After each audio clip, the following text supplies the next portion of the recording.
আসসালামু আলাইকুম, hi everyone, welcome back Bangladeshi Canadian blogger. চলে আসলাম আমি আবার নতুন একটা দিনের সাথে নতুন ভিডিও নিয়ে। আশা করি সবাই অনেক ভালো আছেন। আজকে সকালবেলা আবিশা পড়াশোনার মুডে আছে, ঘুম থেকে উঠেইও পড়ালেখা করা শুরু করে দিয়েছে। এখন তো পড়ালেখা করতে গেলে তার অনেক মনোযোগ। দেখা যাবে কিছুদিন পরে যখন স্কুলে যাবে তখন দেখবো যে কতটা মনোযোগ দিয়ে পড়ালেখা করে। তো সকালবেলা আসলে আমাদের এখানে খুবই মেঘলা আকাশ ছিল, বেশ কয়েকদিন ধরেই আসলে অনেক বেশি মেঘলা আকাশ, অনেক বৃষ্টি হচ্ছে আমাদের এখানে। খুব ভালো লাগে, আমার বাসা থেকে এত সুন্দর বাইরে আকাশটা দেখা যায়, খুবই ভালো লাগে, মনটা একদম ভরে যায়, মুগ্ধ হয়ে আমি শুধু তাকিয়ে থাকি, এত সুন্দর। আবিষের জন্য ব্রেকফাস্ট বানিয়েছি। ইদানিংয়েও হয় টুল নিয়ে, বা টুল যদি না পায় তাহলে হাত দিয়েও যে কোনো জিনিস উঁচুতে কোনো কিছু থাকলেই সেটা ধরার চেষ্টা করতেছে। যদিও এটা আসলে খুব ভালো কিছু না, অনেক রিস্কের একটা ব্যাপার, এই জন্য সবসময় আমার খেয়াল রাখতে হয় ওর দিকে। আর এখানে এটা হচ্ছে গিয়ে আমার ব্রেকফাস্ট। আমি খুবই নর্মাল ব্রেকফাস্ট করেছি আজকে, কফি আর কুকি নিয়েছিলাম খাওয়ার জন্য। তো সেদিন এই মাছগুলো নিয়ে আসছিলাম, কই মাছ, এগুলো একটু ক্লিন করে ফেলবো। আজকে কই মাছ রান্না করব একদম আমাদের দেশি স্টাইলে।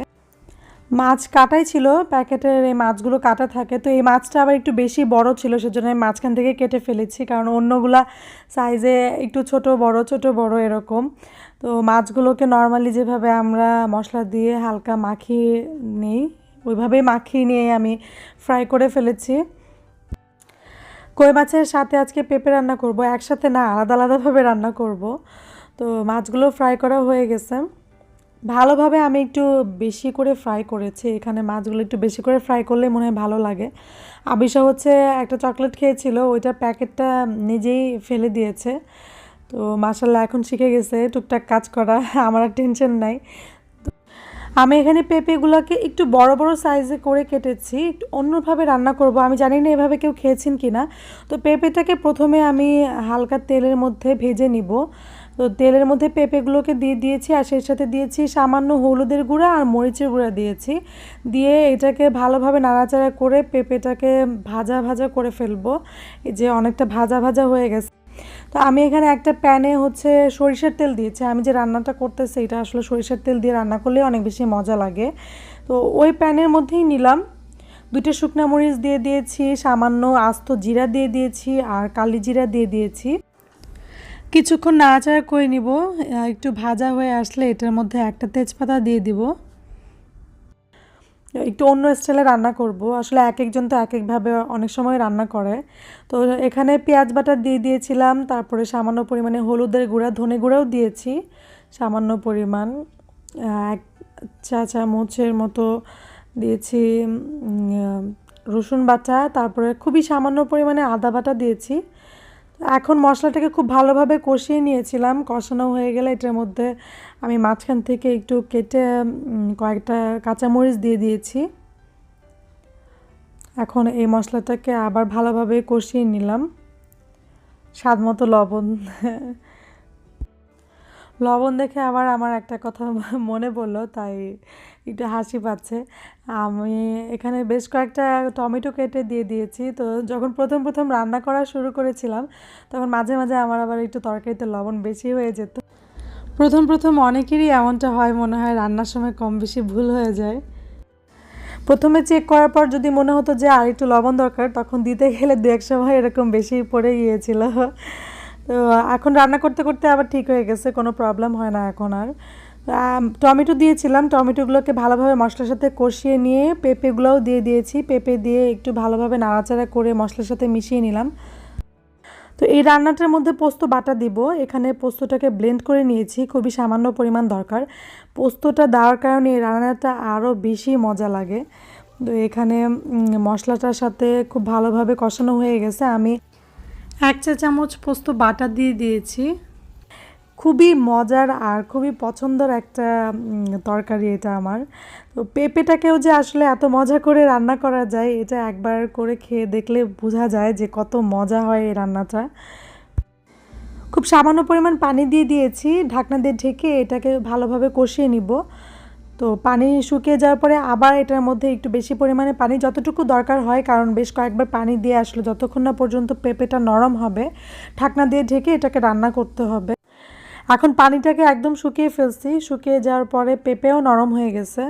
তো আর পানি দেওয়ার প্রয়োজন নেই, সামান্য পরিমাণে চিনি দিয়ে দিয়েছি। চিনি দিলে পেঁপে তরকারির টেস্ট দেখে আরও মজা লাগে, অন্যরকম হয়। তো সামান্য নাড়াচাড়া করে দিয়ে এটার মধ্যে ধনেপাতা দিয়ে দিব। খুবই অন্যরকম একটা মজাদার তরকারি, আপনারাও ট্রাই করে দেখতে পারেন। যে কোনো খাবার যদি একইভাবে রান্না না করে ঘুরিয়ে ফিরিয়ে করা যায় তাহলে সবাই খেতেও অনেক পছন্দ করে।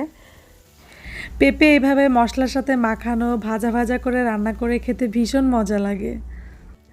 তো হয়ে গেছে পেঁপের তরকারি। এখন তো বাইরে ঠান্ডা অনেকটাই কম, জানালাগুলোও খুলে দিলাম যেহেতু রান্না করতেছি। তো কিচেনের জানালা অনেক আগেই খুলে দিয়েছিলাম, মনে হলো যে রুমের জানালাগুলোও খুলে দিই। বেশি খোলা যায় না, খুবই সামান্য পরিমাণ সিস্টেম করা আছে, অল্প এতটুকু খুলতে পারবো। আর ডিফিউজারও অন করি নেই সকাল থেকে, মনে ছিল না, তো ডিফিউজারটা অন করে দিব। তো এখন মাছ রান্না করব, ওই তেলের মধ্যেই পেঁয়াজ বাটা দিয়ে দিয়েছি যে তেলের মধ্যে মাছ ফ্রাই করেছিলাম। তো এখন সামান্য পরিমাণে হলুদের গুঁড়া দিয়েছি, তারপর স্বাদমতো মরিচের গুঁড়া। কই মাছ আমার খুবই পছন্দের একটা মাছ। এখানে তো আসলে ওরকম ফ্রেশ মাছ কোথাও পাই না, এই ধরনের দেশীয় মাছগুলা প্যাকেটের মাছগুলাই খেতে হয়, সেজন্য আমার একটু খুব কমই খাওয়া হয়।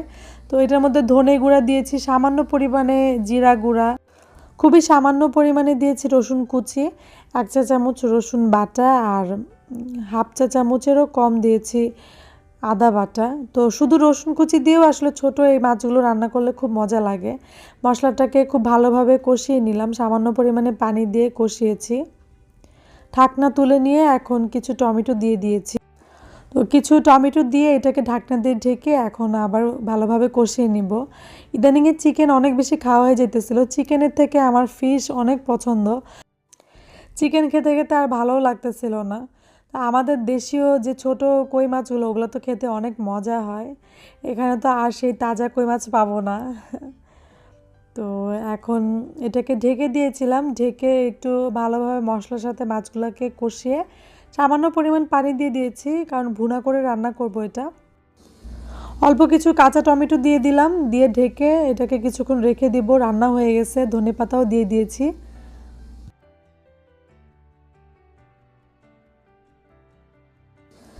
খুবই সিম্পল রান্না কিন্তু খেতে অনেক মজা।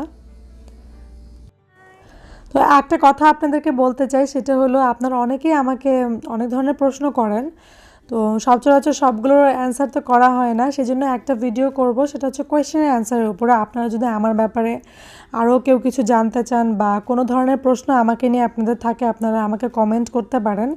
এখন থেকে স্টার্ট করব, হয়তো বা কিছুদিনের মধ্যেই করব এই ভিডিওটা। আমি অবশ্যই চেষ্টা করব ওই ভিডিওতে আপনাদের কোয়েশ্চেনগুলো অ্যান্সার করা। এখন এটা যে কোনো ইন্টারেস্টিং কোয়েশ্চেনও হতে পারে, তো আমি দেখব যে কে কত ইন্টারেস্টিং কোয়েশ্চেন আমাকে করেন। তো চিন্তা করলাম সেই জন্য আলাদাভাবে এটার উপর একটা ভিডিও করি। তো রান্না করতে করতে একটু ক্ষুধা পেয়ে গেছিলো, আমি আবার একটা মিষ্টি খেতে আসলাম। ইদানিং আমার প্রচুর পরিমাণে মিষ্টি খাওয়া হয়ে যাইতেছে। কালো জামের ভিতরে যদি এই কালারটা হয় আমার কাছে কেন জানি না খেতে আরও বেশি ভালো লাগে, অনেক সময় কিন্তু সাদা কালারের হয়। কয়েকদিন ধরে বড়া খেতে অনেক ইচ্ছা করতেছিল, তো পালং শাক আর চিংড়ি মাছ দিয়ে বড়া বানাবো। পেঁয়াজ আর মরিচ কুচির মধ্যে সামান্য পরিমাণে হলুদ দিয়ে প্রথমে এটাকে মাখিয়ে নিলাম হাত দিয়ে, তারপর মসুর ডাল বাটা দিয়ে দিয়েছি। আজকে মসুর ডাল ব্লেন্ড করাটা অনেক ভালো হয়েছে, একদম আমি যেরকমটা চেয়েছি ওইরকমই হয়েছে। তো এখন চিংড়ি মাছগুলো ছোট ছোট করে কুচি করে কেটে নিয়ে এটার মধ্যে দিয়ে দিয়েছি,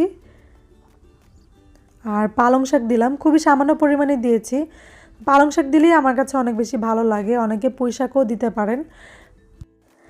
1 কাপ পরিমাণে ময়দা আর হাফ কাপেরও একটু কম চালের গুঁড়া দিয়েছি, রসুন বাটা দিয়ে দিয়েছি। তো রসুন বাটাটা আসলে আগেই দেওয়া উচিত ছিল, আমার মনে ছিল না, অবশ্য আগে দেই আর পরে একই কথা। এখন সব কিছু দিয়ে ভালোভাবে এটাকে মিক্সড করে নিব। ভাতের সাথে বড়া খেতে তো অনেক ভালো লাগে। এই বড়াটা আজকে যে বানালাম এটা ভাত ছাড়া খেতেও অনেক মজা হয়। আমি তো নর্মালি দেখা যায় বানানোর পরপরই 2-3টে এমনিতেই খেয়ে ফেলি। পালং আর চিংড়ি মাছের বড়া তৈরি, এখন শুধু খাওয়ার পালা। তো এই তো আবিশার বাবাও চলে আসছে আজকে তাড়াতাড়ি। আমার হাজব্যান্ড যদি বাসায় আসে তাহলে একবারেই বাসায় চলে আসে, কখনোই শুধু লাঞ্চ করতে আসে না, কারণ ওর অফিস দূরে। সেজন্য আমার খুব বেশি একটা তাড়াহুড়া থাকে না। আগের দিনের কোনো খাবার থাকলে ওইটাই আমি ওকে পরের দিন দুপুরে দিয়ে দিই। এই জন্য অনেক সময় দেখা যায় যে দুপুরে রান্নাটা করি একটু বেশি করেই করতে হয় আমার। আমরা ওয়ালমার্টে গিয়েছিলাম, তো ওয়ালমার্ট আমার বাসা থেকে অনেক বেশি দূরে না, মাত্র 5 মিনিট লাগে ড্রাইভ করে। ওই ওয়ালমার্টে দেখলাম এই জিনিসগুলো নতুন আসছে, আমার কাছে অনেক ভালো লাগলো, কালারগুলোও খুব সুন্দর, তার মধ্যে ফ্লাওয়ার আঁকা সবগুলোতে। উপরে কিছু জিনিস, কিছু কাপ, তারপরে বাটি, আরও কিছু সুন্দর সুন্দর জিনিস ছিল।